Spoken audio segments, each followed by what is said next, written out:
ముఖ్యంగా గడిచిన 5 సంవత్సరాల్లో వైఎస్ఆర్ కాంగ్రెస్ పార్టీ అధికారంలో ఉన్నప్పుడు ఇదే నియోజకవర్గంలో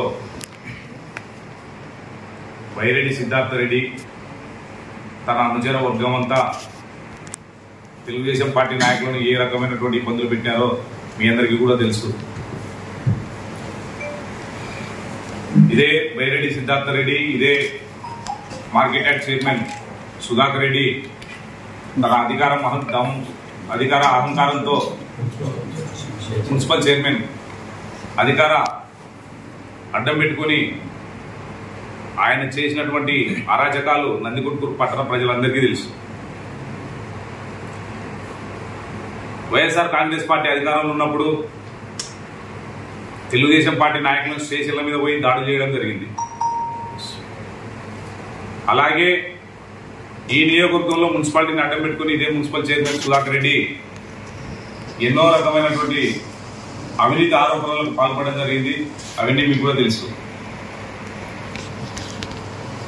ఆనాడు వైఎస్ఆర్ కాంగ్రెస్ పార్టీలో ఉంటూ వైరెడ్డి సిద్ధార్థ రెడ్డి ముఖ్య అనుచరుడుగా ఈ మున్సిపల్ చైర్మన్ సుధాకర్ రెడ్డి నందికొట్కూరు మున్సిపాలిటీలో చేయని అరాచకాలే లేవు.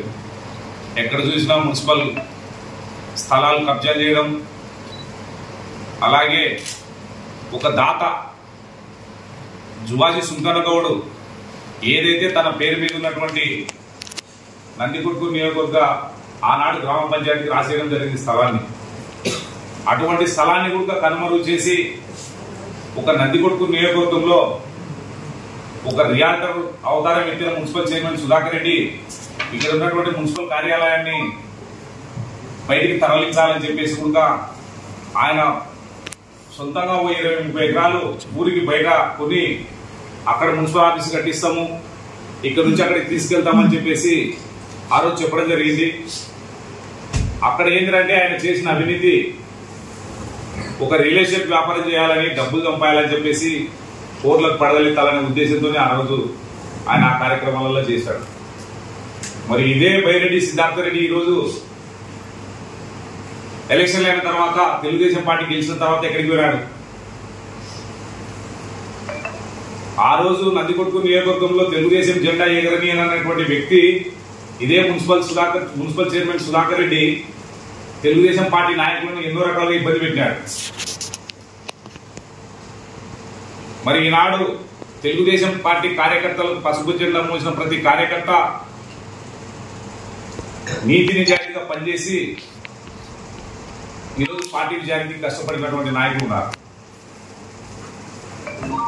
కానీ ఇక్కడ నందికొట్కూరు నియోజకవర్గంలో ఎక్కడ లేనటువంటి విధంగా ఈరోజు మీరు చూసినారు. కొడుకు పెత్తనం అయిపోయింది, మళ్ళీ తండ్రి పెత్తనం కాడికి మళ్ళీ వస్తున్నారు. అంటే ఏదైతే వీళ్ళలో ఉన్నటువంటి అధికారం మనం చేదాటిపోకూడదు, నందికొట్కూరు నియోజకవర్గ ప్రజలు మాకు గుప్పెట్లో ఉండాలి అనే విధంగా ఈరోజు వ్యవహరిస్తున్నారు. మరి ఇదే నందికొట్కూరు నియోజకవర్గంలో వైరెడ్డి రాజశేఖర రెడ్డి అనేటువంటి వ్యక్తి పార్టీ కండువ కప్పుకోలే, తెలుగుదేశం పార్టీకి ఓటేయమని అడగలే.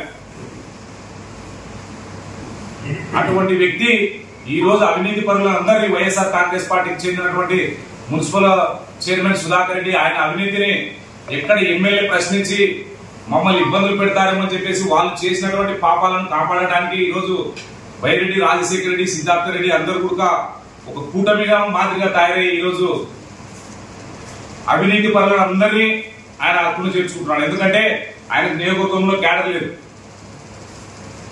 ఆ క్యాడర్ లేని క్రమంలో ఎంతమంది అయితే అవినీతి పరులు ఉన్నారో అలాగే తెలుగుదేశం పార్టీ నాయకుల మీద దాడులు చేసినటువంటి వాళ్ళు అందరికీ కూడా అప్పుడు చేర్చుకుంటున్నాడు. మరి ఈ రోజు తెలుగుదేశం పార్టీ అధికారంలోకి వచ్చిన తర్వాత ఒక నిర్ణయం తీసుకున్నాడు మన అధినేత.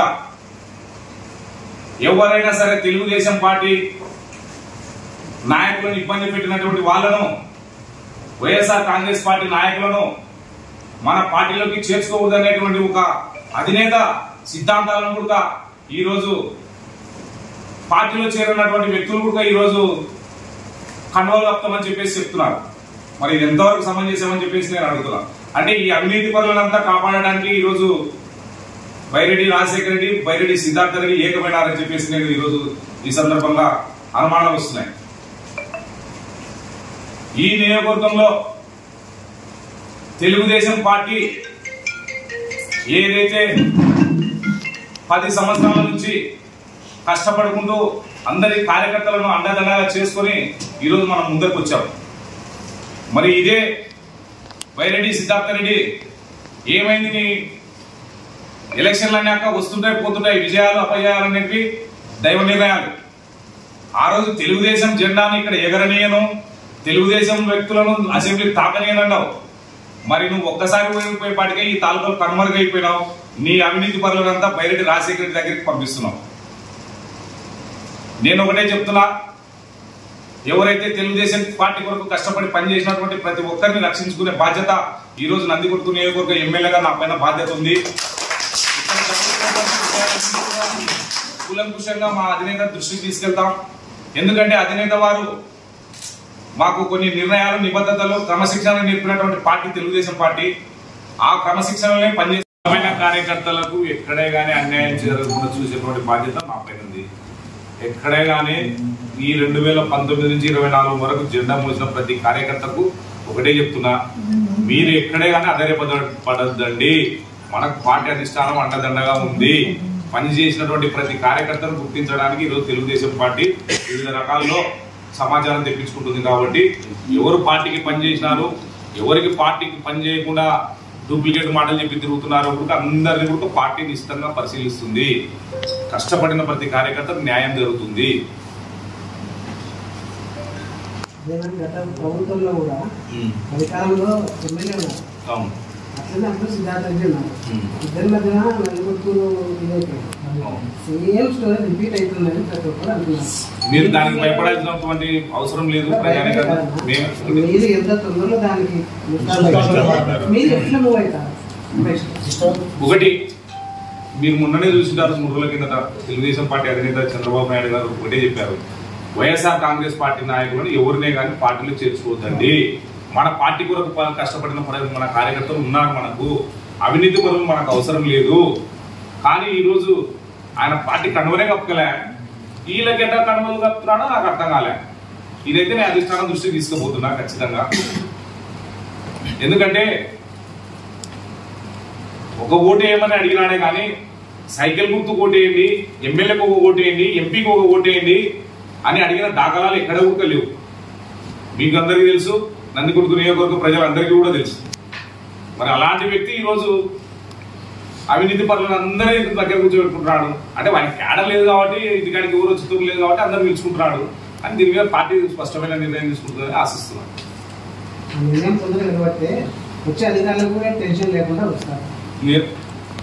అధికారులకు 7 నియోజకవర్గాల్లో ఏ విధమైనటువంటి అధికారాలు ఎమ్మెల్యేలకు ఉంటావు, ఇక్కడ అదే ఉంటాయి.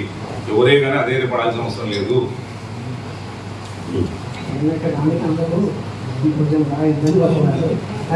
అటువంటిది ఏం భయపడాల్సిన అవసరం లేదు. తొందరనే పార్టీ కూడా అధిష్టానం దృష్టికి తీసుకెళ్తాం.